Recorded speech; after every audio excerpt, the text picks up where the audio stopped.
Good afternoon, everyone. Welcome to our live webinar. We're going to give another 10 or 15 seconds for participants to start floating in before we start properly.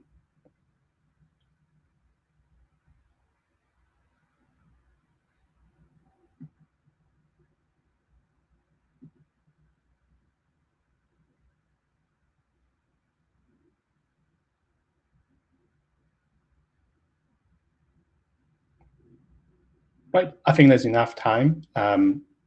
People might be still joining, but let's not eat into our precious time with our panelists. So I would start today's webinar. So today's webinar has been prepared by Fintrade. We are anti-financial crime consultancies with offices in London and Singapore. We've been working with various fintech and non-fintech financial institutions for the last 4 or 5 years, helping them build anti-financial crime, anti-money laundering frameworks, and so on. And throughout that work, one of the returning topics was certainly around risks posed by charities and non-profit organizations, and that was something which we felt passionately that should be discussed further, as we believe there is a huge gap between the so-called perceived risk associated with that sector and the risks. Therefore, I'm very pleased to welcome our 3 distinguished panelists coming from such a variety of background, and I believe that their knowledge and experience allowed us to really deep dive into that topic. Therefore, without further ado, I would like to ask each of our panelists to introduce ourselves, maybe starting with Charities, please. Hi, yes, good afternoon, everybody. My name is Charities Chadwick. I work with the Norwegian Refugee Council. I'm the project manager working on the impact of counterterrorism and sanctions on principled humanitarian action out of our humanitarian policy office in Geneva. Good to be here. Thank you very much. Ben? Good afternoon. I'm Ben Evans, co-founder and senior associate of Greenacre Group. My background is with government. I worked with the Charity Commission, the regulator of NPOs in England and Wales, on issues relating to terrorist financing and NPOs and FATF, and established Greenacre, which is a consultancy which is a specialist on that topic in 2012 and continues to work on the issue. Thank you. And last but not least, John. Good afternoon, everyone. My name is John Sam Kabam. My background is I qualified as an attorney in New York, but I've worked in banking for about more than 20 years now. First with a really large organization, HSBC, covering a wide variety of compliance and financial crime risks. But more recently, I'm the money laundering reporting officer for Crown Agents Bank, which is a specialist in getting funds to hard-to-reach jurisdictions. So working primarily in emerging and frontier markets and supporting a lot of the international development organizations and charities in their work, getting money to vulnerable communities. So quite a lot of experience of this space recently. And I'm pleased to be here. Thank you. And you might notice there's 1 or 2 of my colleagues from Fintrade also in the background, so I would like to give a good shout for Josie to bring this all together, and also for Kira for all her work to preparing this session. So what is it we're going to be talking about today? We would like to explore together with panelists and potentially some of the input from the attendees 3 basic themes of assessing the vulnerabilities of the non-profit organization sectors to money laundering in terrorist financing. Look at this, how potentially that developed over the years, and whether what we believe is a risk is really the real risk, or something which we just accept as a truth, although some of those typologies actually has changed over the years.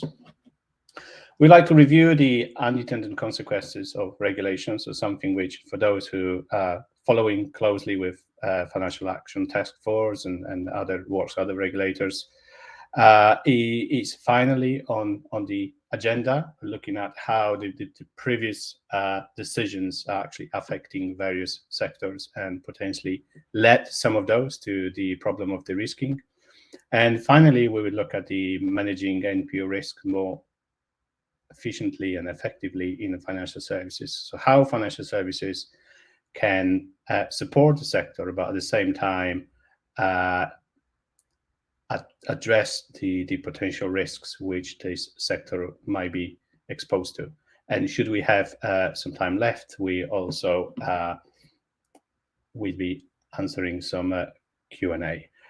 We'll be keeping an eye on the chat. So should there be any question arriving there, my colleague Kira will be keeping an eye on that, and we can weave them with our conversation. So why we want to talk about this problem? Charities and non-profit organizations have long been regarded as a high risk for financial crime, particularly money laundering, terrorist financing, and fraud. And as a result, they have been severely impacted by financial institutions de-risking and limiting their exposure to high-risk customers. But we truly believe that there is a big gap in understanding between the perceived risk within this sector and the actual real risks. And I would like to start a conversation with our first theme of assessing those vulnerabilities and those risks, and starting off with looking at how that develop at the global level, also maybe relevantly maybe UK level as well. So if you look back at the 2015 UK's national risk assessment, to many people's surprise, this sector has been labeled as high risks when it comes to terrorist financing. But if we look at the more recent national risk assessment from 2017 onwards, that has been changed to low. So clearly within a year or two, there could not be such a huge shift in the way charities operate to move from high to low. So Ben, maybe starting with you, how do you think came about that's one period of time the whole sector get this label of high risk, and we've been facing that since then? It was an interesting movement there, an interesting dynamic that was going on there. I think what was happening was that there's a couple of things going on. First of all, there's a recognition that the risk is not static, and that any risk assessment is a snapshot of a certain period of time. And the aim of a risk assessment really is to understand what the risk is at that moment, but you understand it in order to be able to do something about it. So you identify what the risk is, and then you assess how effective the measures are against that risk. And obviously, if the risk is medium or high, then you should be looking to be more effective in your measures.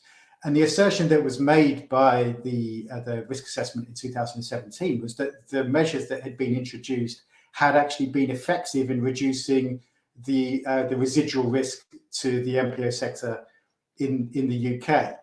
So as I recall, in 2017, they said the inherent risk of terrorist financing in the NPO sector, to charities in England and Wales in particular, remained a medium, but that the impact of effective regulations and policy measures by the Charity Commission and the other regulators in the UK had actually reduced that residual risk to low. So that was the difference that they said had occurred, which is why that risk had been downgraded. And to be fair, if I recall, I think 2017 National Risk Assessment also said that a great deal of work has been done to understand better the sector. And I wonder also whether there was any coincidence with 2014 FATF report on the risk of terrorist abuse in NPOs, and whether this all started, that suddenly everyone started jumping on the bandwagon of, if you're a charity, you're high risk.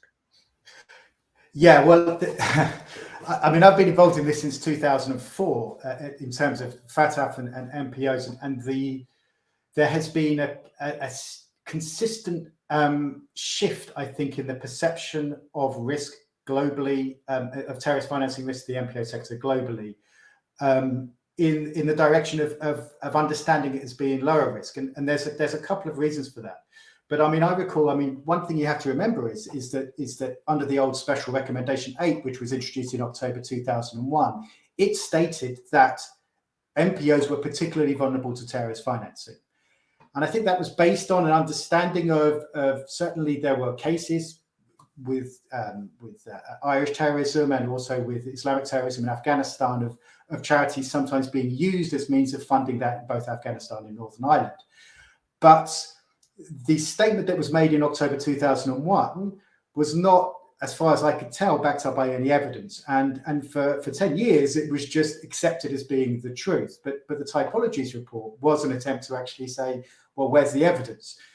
And the evidence in the typologies report was, yeah, there's some terrorist financing, but the idea that the MPO sector was particularly vulnerable was not supported by the data that was collected through that report. And so what's happened since then, of course, is that you've had FATF shifting to a risk-based approach. You've had a better understanding that's become because of that typologies report. You've also crucially had much more significant civil society engagement with FATF and discussions with FATF about the reality of how they work. And all of those things have meant that the understanding has been getting better and better. First at the global level, but more recently, because of the enhanced risk assessment requirements at the country level, individual countries are now understanding their risk better and better. And so we are, and as they understand that risk better, there's a recognition that in most countries, the terrorist financing risk is relatively low. Obviously, there are some countries where that's higher, and that's fair enough. But the other thing I think that's changed is, I think policymakers beforehand thought that the answer, the way to impress FATF, was to say the risk is high. But I think now when you look at the compliant countries on Recommendation 8, of the 6 compliant countries, only one of them, which we know of, has said the risk is anything other than low. And so I think countries are realizing now that you can have a low risk assessment or an assessment that the risk is low and still be compliant with Recommendation 8. Thank you. So let's look at this from perspective maybe of the actual charitable organization and NPOs, and I suppose from your perspective in practice, Charities, is it really something which is at the very top of your agenda, or actually when it comes to the risk on the ground, there are some other risk and typologies which potentially are much higher on that list of priorities? Yeah, thanks, Greg. I think the first thing to say is that from our perspective, definitely terrorists are not relying on NGOs or the NPO sector for their financing. I think that's something very clear to say from the start off. And I think in terms of what Greg was saying, what Ben was saying in terms of the risk is not static, but also NPOs, charitable organizations, are different in regards to their sizes and also in terms of what sort of activities and where they're operating as well, which I think is something to take into account. So in that regard, when Ben mentions Recommendation 8, Recommendation 8 also revealed that those NPOs which are considered more exposed to risks, i.e. in terms of service delivery, larger organizations with international outreach, humanitarian in nature, generally it was found under the review that actually they were under stricter obligations and they're more frequently checked by supervising authorities. So it's just safe to say that in that regard, the risk assessment needs to recognize the compliance procedures that are in place, that the charity, the MPO sector actually has in place. And for those organizations that are exposed to more external risks, they do obviously put more procedures in place because they recognize that as well. So I think that's something to keep in mind. And just in regards to the perception of MPOs as high risk, I think this also unfairly comes from a lot of the narrative around counterterrorism financing, and actually when there has been some high-profile cases around the NGOs, it's not actually been counterterrorism financing, but it's actually been diversion of aid for personal use. So I think there's a bit of sensationalism there as well, which doesn't help the situation. And I suppose I also think that historically, I mean, especially when it comes to terrorist financing typologies, those has shifted substantially over the last 10 years. So, we've got crowdfunding nowadays, we've got pool accounts, we've got virtual currencies and so on. So one could argue that maybe 10, 15 years ago, charities could be more appealing just because of their outreach to certain war-torn countries or countries where, terrorist activities might be fairly high. But nowadays, potentially there are easy methods of moving funds than actually going through the organization your size, right, and so on. But then looking at this from financial institution perspective, John, obviously, is this a case what Charities just said, that, or Ben, that very often regulators, to please FATF, would label them as a high risk. So the same might happen with the financial institutions, to labeling them high risk because they feel that this is what regulator expects them to do. Yeah, look, I mean, I think this is a really interesting topic and discussion. I don't think we can do it justice even over the course of a whole week, let alone an hour.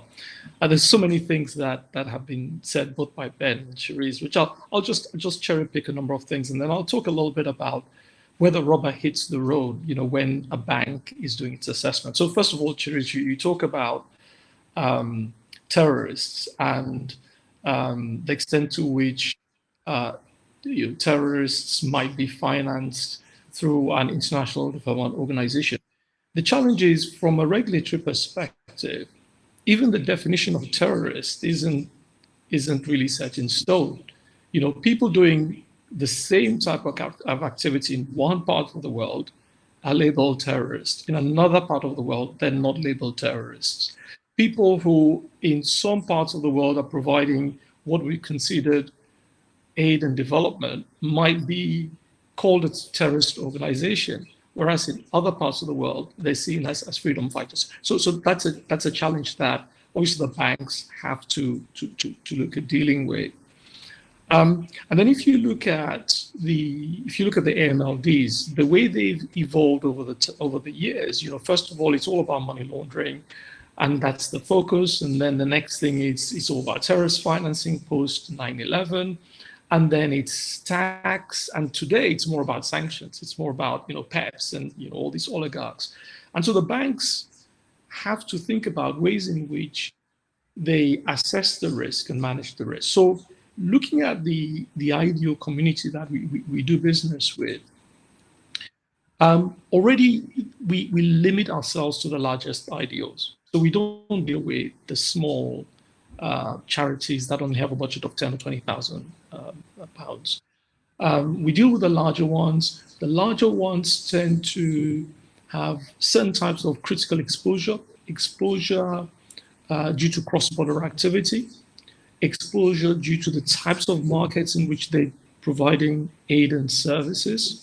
A lot of these markets are failed states. So the facts of recommendations are not relevant, because if there's a failed state, the state doesn't even exist in most cases.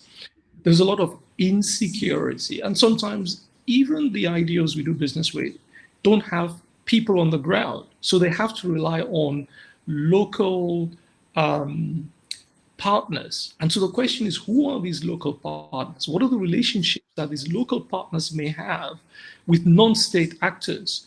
And so if you have a relationship with a non-state actor, that non-state actor may be considered a terrorist organization, whereas the IDO that is looking at getting funds into the ground, looking at helping people who are vulnerable, its incentive is to help.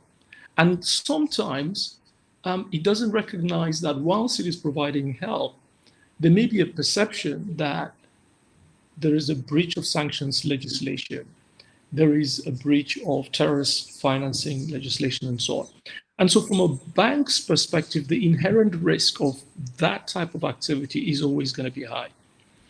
And that's why, if you look at the topic, we're talking about vulnerability. So, vulnerability doesn't necessarily mean that, and I think even the money laundering regulations in the UK, they're very clear that something may be high risk, but it doesn't mean that in every single instance where that's happening, it is high risk. It recognizes that. So what we do is we say charities, by their very nature, because it's cross-border activity, because there is, in some cases, obscure funding on one side, there are partners on the other side that are not subject to the same levels of due diligence that you'd expect in developed jurisdictions.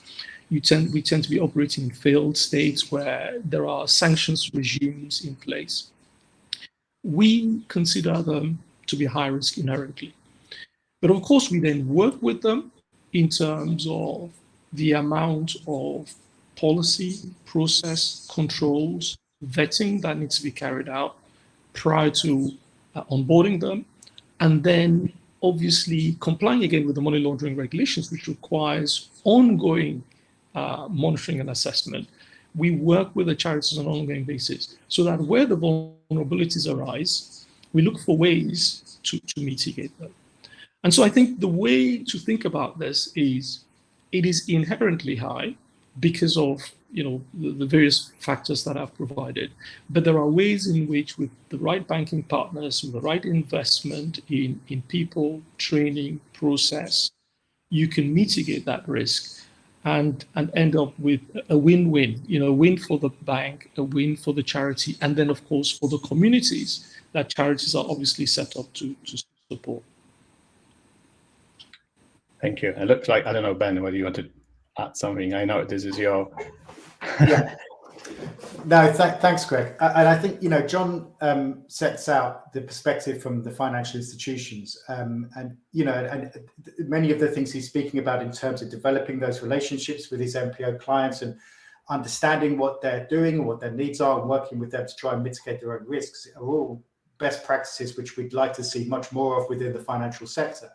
But I think what's interesting about the way that John speaks, and when you look at it from a different perspective, is that and actually when you think about it in terms of what FATF has done well over the last 10 years, is recognizing that the huge diversity of the MPO sector. And this is where the real challenge comes in for regulators and for financial institutions as well in when they're assessing risk. Because without wishing to be too dismissive or reductive, most banks are fairly similar. They're organizations which are established under similar kind of legal forms in order to make a profit through banking services. And, they will have employees and they have certain activities. And so the way in which you may deal with banks or with jewelers or with mining companies or whoever else may be risky may be fairly similar. But the diversity of the MPO sector is like nothing else that comes under the remit of FATF. You have organizations from Oxfam or Save the Children or the Red Cross at one end, but then you have the vast majority of MPOs are small, entirely voluntary organizations. Half of the registered charities in England and Wales have an income of less than £10,000 and no employees. So when you're talking about the sector having a high inherent risk, you're including 80,000 organizations in England and Wales, which have no permanent employees, which are entirely voluntary, and which in many cases will be operating entirely at the local level and will have essentially zero terrorist financing or money laundering risks. And the trouble has been is that too often the way that they're treated either through policy measures at the national level or sometimes by financial institutions as clients is as if they're all the same. And, talking about educating the staff, we'll train the staff on how to recognize terrorist financing risks. That makes no sense for a women's institute or for a small local tennis club or something like that, which is run entirely by volunteers. So it's recognizing that huge diversity, I think, is the real challenge.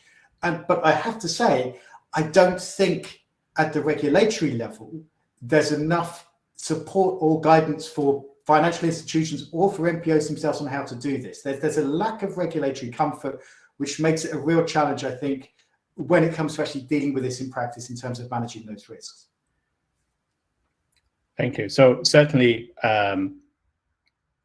I understand, obviously, the subset of organization which John might be dealing with is that subset who actually needs to deliver funds to those some difficult jurisdictions sometimes. So certainly what you're saying there, but I have your point, Ben, that unfortunately the risk which potentially associated with those organizations then automatically being extended to the whole sector. Hence, the majority of the institutions, which banking should almost look no different to any other enterprise, are falling into that potential the risking bucket. But I don't want to kind of take over or putting anything in John's or Cherry's mouth. So I don't know whether you want to comment on that as well.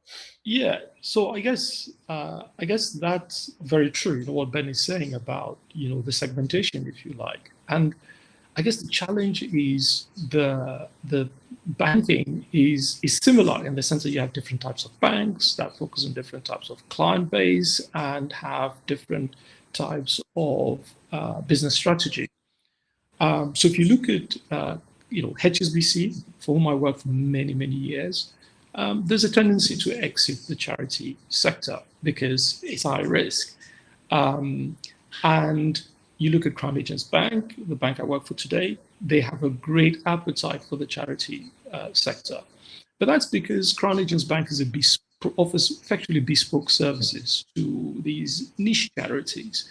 And also because these charities are looking for payments to some of the jurisdictions that the bigger banks are not really interested in, because there isn't that much P&L. There's not honestly that much money to be made from making payments to some parts of the world, like Afghanistan and Rwanda and some smaller countries.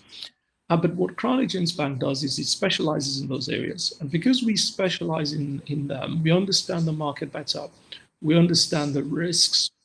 We understand the vulnerabilities, and we can then work with our charity partners to mitigate that. But obviously, the more you work in that sector and that segment, the better you understand the segment and the better you're able to mitigate the risk and understand what is risky and what isn't risky. And I think that's the challenge charities have today, is that because a lot of banks don't have an interest, if you like, in the smaller not-for-profit sector, they don't have enough by way of data points in order to then make an assessment and say, look, we're going to pursue this business because it is low risk. And I think there's just one final point I'll make on these risks. When I think about charities, some of the risks, not so much the money laundering piece, but really the sanctions piece. Because when you think about terrorist financing, you think about sanctions in some of the failed states of the world where these charities are supporting struggling communities.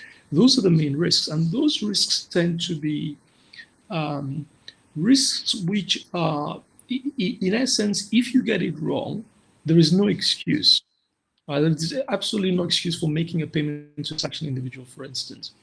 And so, because of this sort of zero tolerance, if you like, for mistakes, a large bank with a CEO at the top who just wants to avoid any sort of reputational risk takes the view that it's just better not to do this business than risk it, because the profit isn't going to be significant, but the risk of getting something wrong is excessive.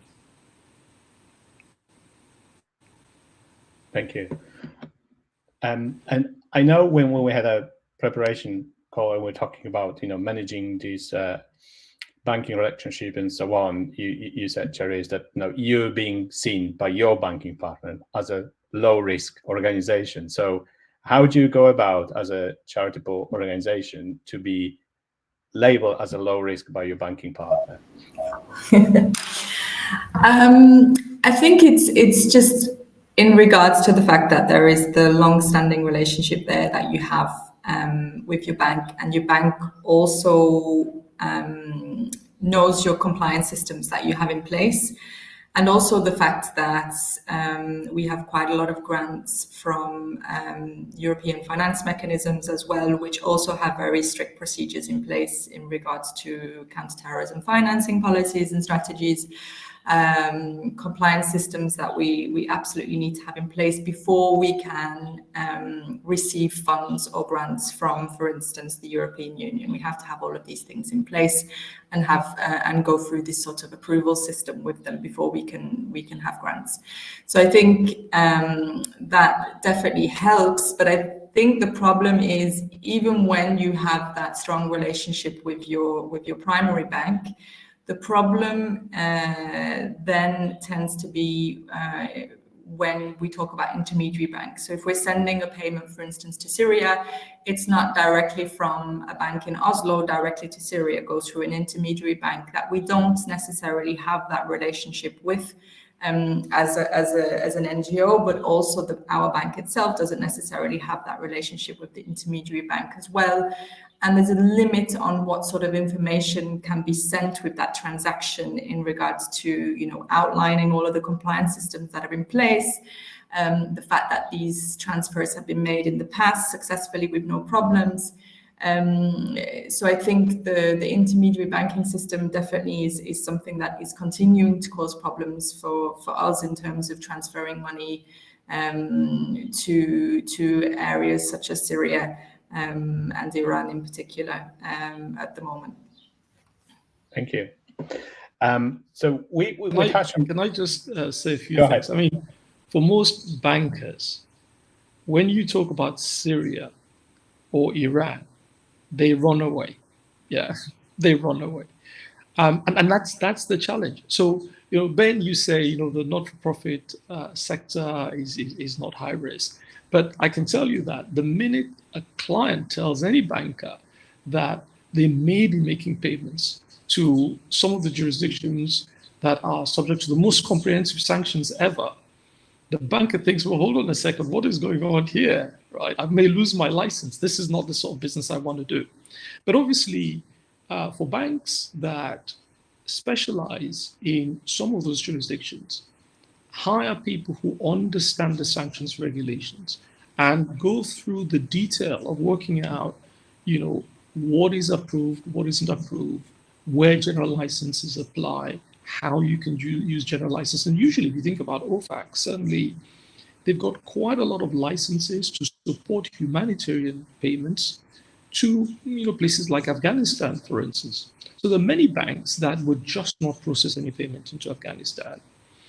But for banks that are active in that market, have partners on the ground, that carry out sufficient due diligence and have technical understanding of the regulations, they can work with, you know, the likes of the Norwegian Refugee Council to support them with payments to that jurisdiction. And there are many other, you know, challenges beyond the financial crime risk to the sanctions risk, also liquidity problems. So you're getting access to local currency in those markets. And again, that's where, you know, specialist banks like Crown Agents Bank come in. But it is high risk activity. You know, we make it look easy. We make the Norwegian Refugee Council or clients like that feel comfortable and feel it is easy, it's plain sailing. But in the background, we're running a million miles to keep things looking really smooth at the top.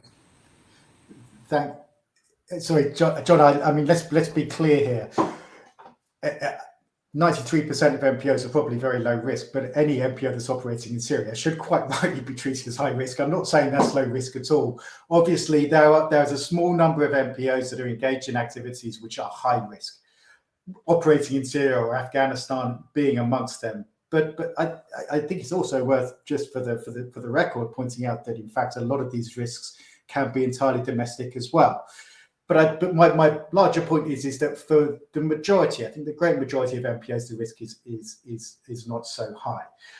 One of the things though that does concern me, I mean, we've been hearing from Charities about the experience of the Norwegian Refugee Council, and of course the Norwegian Refugee Council is a highly experienced and well-respected international MPO, which has this excellent relationship, but it also receives funding from these sources, as you mentioned, from the EU and other international donors who have extremely stringent requirements before they will give you any of their money.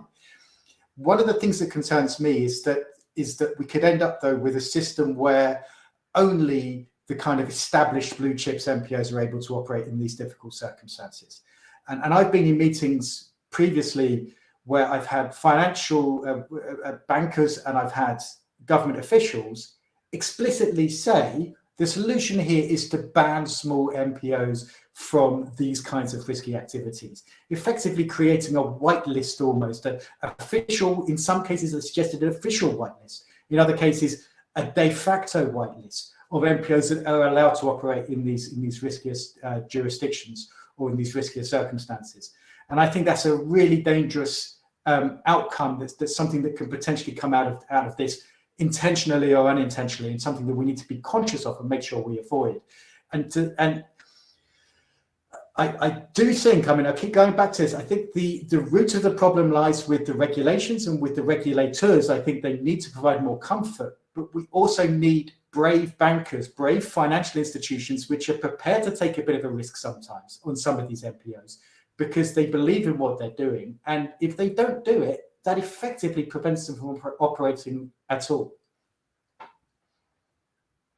Thank you. And I suppose what you said, Ben, kind of take me back to the PEP issues in UK a few years back. For those who are UK based, you might remember that we get to the point where being a granddaughter of a member of parliament probably creating enough problems for you to open a bank account in UK. And there was a lot of lobbying and so on. And finally, the regulator come up with the PEP guidance, clearly stating that not all PEPs are the same, and some of those are much more risky than others.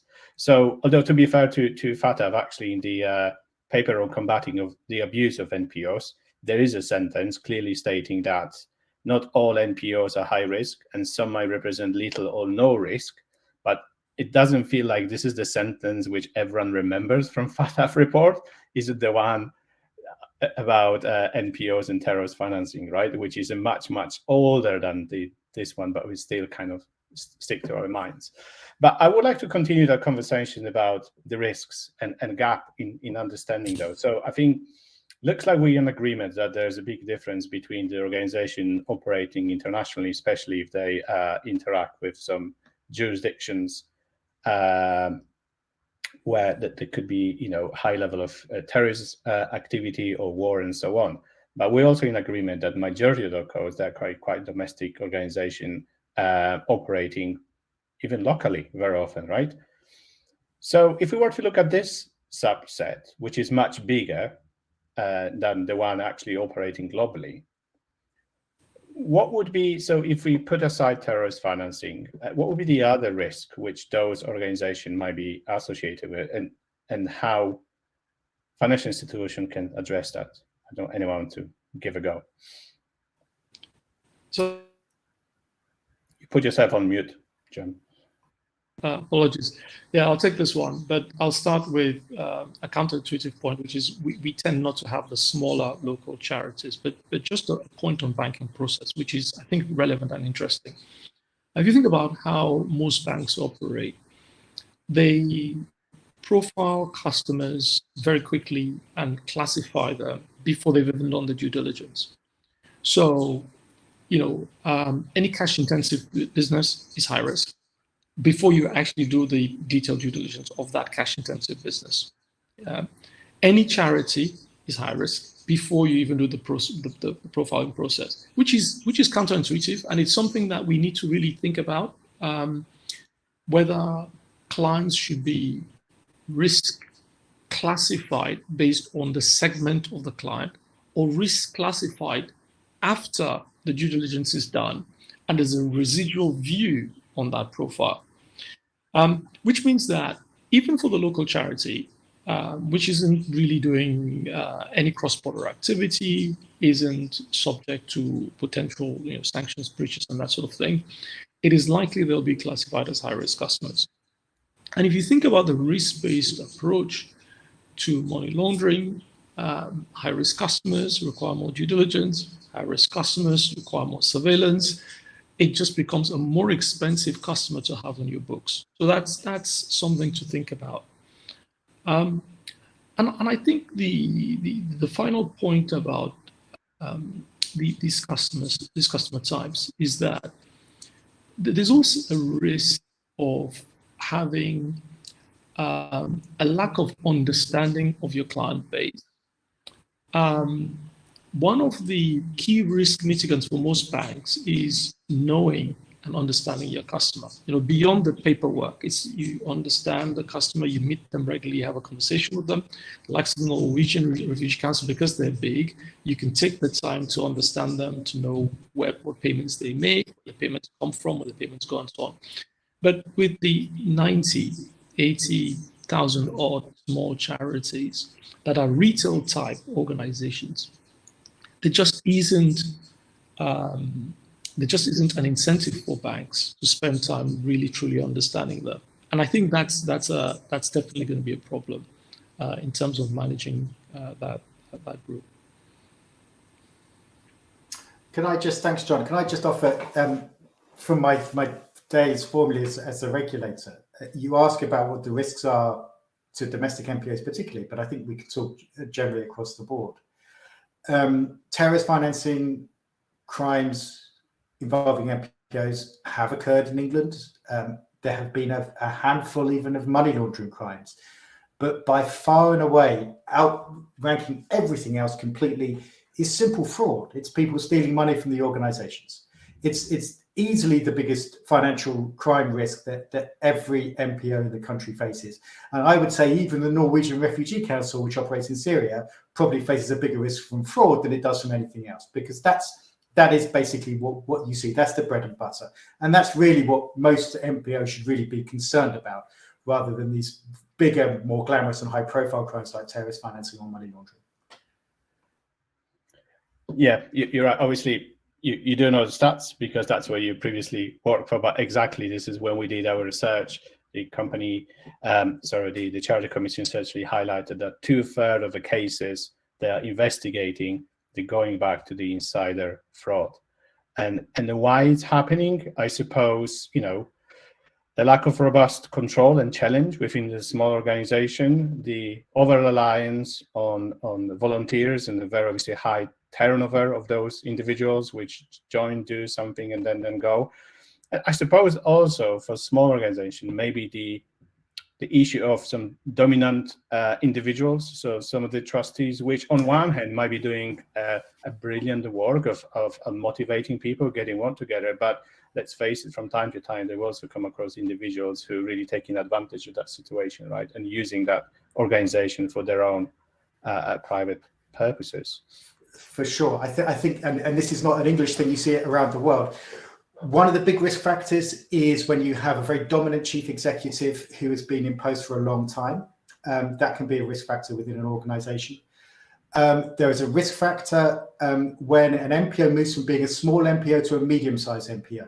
So when a charity goes from 3 or 4 staff and maybe £100,000 income to 20, 25 staff and £1 million or £2 million income or a bit more, that's when the complexity expands exponentially and the organization needs to change its entire culture and the way in which it operates. And that could be a real risk factor in terms of things going badly wrong, including serious financial crime.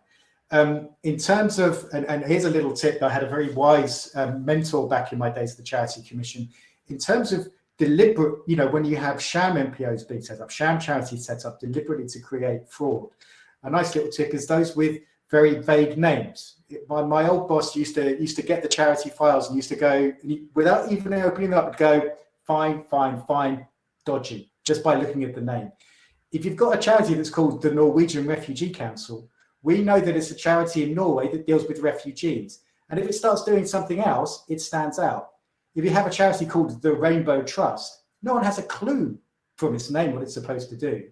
And you're thinking, that could be a bit strange. So you often find it's worth keeping an eye out for. When you see these deliberate frauds, you'll often see that the name of the charity is extremely vague because it gives nothing away.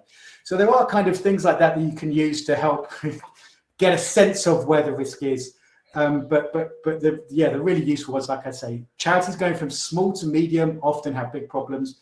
And this whole idea of founder syndrome, as it's known, or when you've had these incumbent chief executives there for a very long time, and they're in a position where they can no longer be internally challenged, that can be a problem as well, or a sign of a vulnerability. And we've seen recently a couple of examples of those charities which overnight, receive such a huge amount of donations that's overnight, they start sitting on £1 million or dollars. But obviously, those organizations were not totally prepared on dealing with that amount of money. I'm conscious of time, and I know we have not really fully kept to our agenda, but I believe that we've been covering those themes in and out across our various conversations. But I wanted very quickly to go back to those unintended consequences, and obviously the work which FATF and hopefully on the back of FATF also regulators starting to do to maybe slightly rewind back and stop the risking moving forward and ensuring there is a much fairer access to financial sector and so on. I would like to hear from my panelists whether you think enough is being done, and if not, what else could be done to actually improve that situation. Don't know who want to go first. So I'll go very quickly. So just generally on regulation tends to move very slowly if you think about it. So if you look at the AMLDs, it takes a long time for it to come out and then for it to be transposed and then implemented. I think also with the likes of the UK coming out of the EU, you have less coordination now. So you have the EU doing its thing, the UK doing its thing, the Americans doing their thing, and then the banks are trying to look at ways in which they can ensure compliance with all, certainly for us, how we comply with all three. So I don't think that the action by FATF necessarily is going to be making much of a difference, a quick difference. And I don't think either the EU or the UK make changes very quickly. But one thing I'd say, certainly in our experience, is that OFAC, with this idea of general licenses, can tweak regulation quickly, which means we can take different decisions. So, if the likes of the Norwegian Refugee Council wanted to make a payment to, just giving an example, Afghanistan to pay teachers' wages or to pay doctors' wages 3 months ago, you go, well, hold on a second. That's a payment which is going to the government of Afghanistan. The government of Afghanistan is controlled by the Taliban, who have a number of SDF. And that's the thinking. But then suddenly, OFAC comes out with a general license which says it's okay to make humanitarian payments. You think, okay, if you're making a payment to doctors, it's probably humanitarian in nature, so you let that go through. And so by being able to come in quickly with these general licenses, it can make a change rapidly, where FATF, and the EU just tend to move more slowly.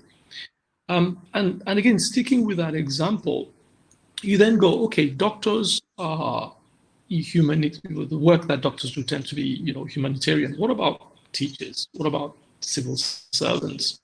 And again, OFAC comes out with another general license, 2 weeks or 3 weeks later, saying, well, actually, if you're making payments to the government, that isn't in breach of any, sanctions in place. And again, you can then suddenly tweak your payments and say, okay, this payment, which I was making, 2 or 3 months ago, I can now make on behalf of one of the charitable organizations. And I think maybe that's where regulators need to go. Maybe UK regulator, so certainly the UK Treasury, and I think the EU need to think about ways in which they can look at a problem, tweak things with general licenses or guidance, that sort of thing, which can let banks get more comfort, give banks more comfort in terms of decisions they're making, either on the due diligence side or on deciding what payments are good and what payments aren't good. Yeah, maybe if I can just come in here. I think what John's saying, I think it's important to acknowledge that there has been a lot more awareness on the topic and a lot more readiness to discuss and address the issue of bank de-risking in the NPO sector. I think that's important to acknowledge. And there's also been a lot more willingness to listen to banks and financial service providers in terms of what they need to hear from regulators in order to have that sort of level of comfort in order to make these sorts of transactions. And I think it's important to acknowledge that it's an ongoing conversation. And what has worked well in particular in the UK is we have something called the UK trisector working group, which is a group which is made up of different government agencies like the Treasury, FCDO, some NGOs and INGOs are also sitting in that working group, and some financial service providers. And they're really working on particularly this issue in particular, but really working on feeding back to government and the regulator in terms of, what is actually needed in order, the banks, the financial service providers, what do they actually need in order to be able to make these transactions possible. So I think that's important to say. And then, I mean, as John was saying as well, the use of general license and exemptions is something that we are seeing a lot more of now. And obviously the UK coming out of the EU, there's an opportunity there for the UK to sort of potentially move a bit quicker when it comes to issuing of humanitarian exemptions in order to give that sort of level of comfort to banks. What we saw, for instance, in the Afghanistan crisis when the Taliban took over recently, we had the issuing of the UN resolution there in Afghanistan, which basically provided a sort of humanitarian exemption allowing humanitarian transactions to continue. And I think that was a good exercise in terms of a lot of member states coming together and agreeing on that language. And the Afghanistan resolution was really seen as a blueprint for going forward in further humanitarian carve-outs or the further issuing of general licenses by different member states to use the same sort of language going forward, so that there isn't, as John was saying, this sort of confusion when you have, like we've seen now in Ukraine, we have these huge waves of sanctions coming thick and fast. And then we have exemptions issued by the EU. We don't have, we have specific designations issued by the UK government, not a general license yet. We have a general license in the US, and then that makes it very complicated for the financial sector, as you guys know, in regards to it's a global system, but you're navigating very different exemptions and exceptions and carve-outs in order to be able to make transactions work. So I think in that regard, what we call for is more coordination between these regional bodies and regulators and governments in terms of when they're issuing licenses and exemptions, to really coordinate on the language, but also to issue these exemptions very quickly. So when sanctions are issued, then exemptions should be issued at the same time, and not really wait for these negative consequences of sanctions to come through, where we see the financial sector really struggling. We heard from the UK financial sector recently to the UK government that they would struggle to continue to make transactions into Ukraine unless there is some sort of general license issued. So I think it's really important that we continue that conversation as well with government as different humanitarian contexts sort of happen. Yeah, I've got two small children, and sometimes when I'm tired and they ask me if they can do something, I'll say no, because it's easier to say no. There's no downside to saying no, really. In saying yes, I have to consider all of the possible problems that could come from saying yes. I think we've got to think about, for government, it's often easier just to say no. And we need to keep the pressure up. This is what concerns me at the moment. It feels to me like maybe the unintended consequences workstream in FATF is losing a bit of steam. I think we've got increased challenges now with Ukraine, and we need to keep on saying to the regulators why they need to allow these things to happen. And yeah, it's easier to say no.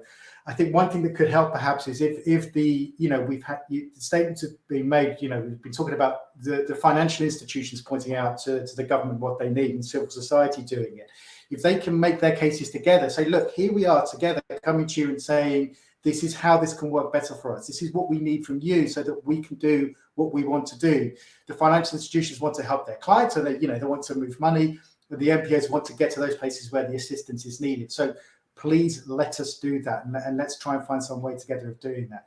The UK is obviously, it does have that tripartite thing, which is a good step, but we don't see many other examples of that around the world. I think the Netherlands is the only other country I'm aware of. We need more things like that, and we need to see it's a partnership here between NPOs, between civil society and financial institutions together, working to try and persuade government to try and say yes to things. And then, as you rightly pointed out, try and take it at a global level, right? Because otherwise we're still ending up with, as John said, and Charities, navigating various national lists and regulations, while what we need is a very quickly deliver funds or help from one country to another. And I know we're running out of time, but I do remember that example you gave, John, where we had a prep call about, that individual you're trying to help in Rwanda, but actually because of all the red tape, everything else, it took a week or two to deliver a payment. But clearly in a situation like this, that's not good enough, right? Yeah. So the example we discussed was a payment by a large charitable organization during the COVID pandemic to help a number of poor people living in effectively, refugee camps.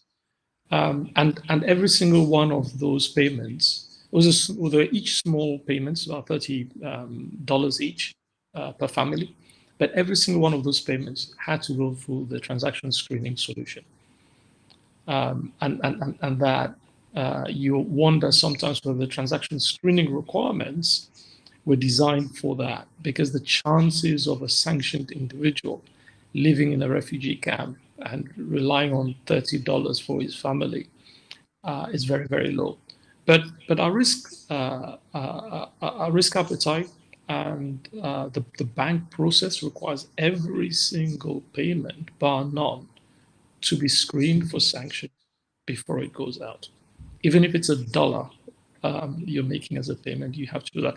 I have to say, what I noticed is the NBFI, so the likes of Real Money, Western Union, MoneyGram, these types, and also the currency exchanges, you would notice now that certainly in Europe, if you go into a currency exchange to exchange $20, $30, or $100, you need to provide ID. And you would find that ID is actually screened against sanctions list before the money is exchanged.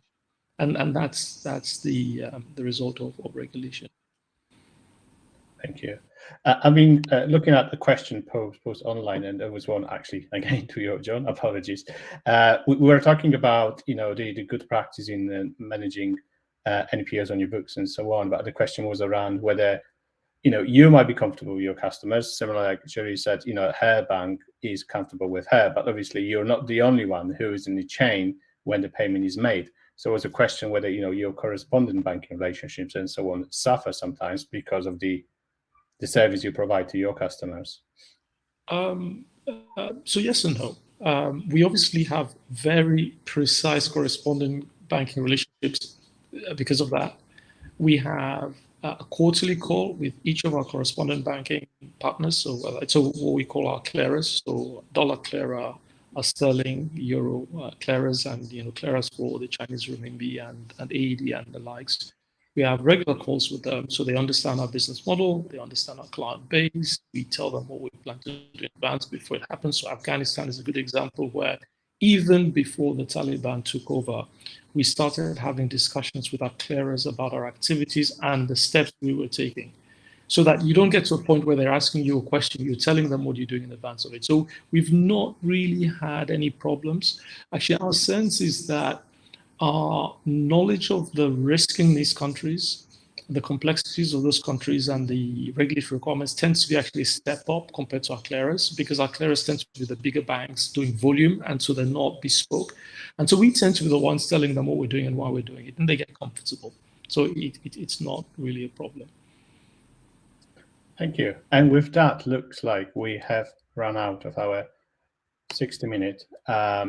I think it's clear from that conversation that we, as a financial institutions, or individual working financial institution, needs to rethink our approach to the sector, and whether really we need to continue with labeling high risk, regardless of the type of charitable organization we're working with, whether by doing so we actually sometimes might do more harm than actually help to the sector. There are contact details should you want to get in touch with any of us here.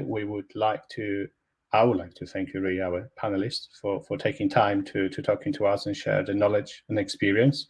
I would like to help everyone else who attend, and hopefully see you in the future of any other events prepared by Fintrade. So thank you very much, everyone. Bye-bye.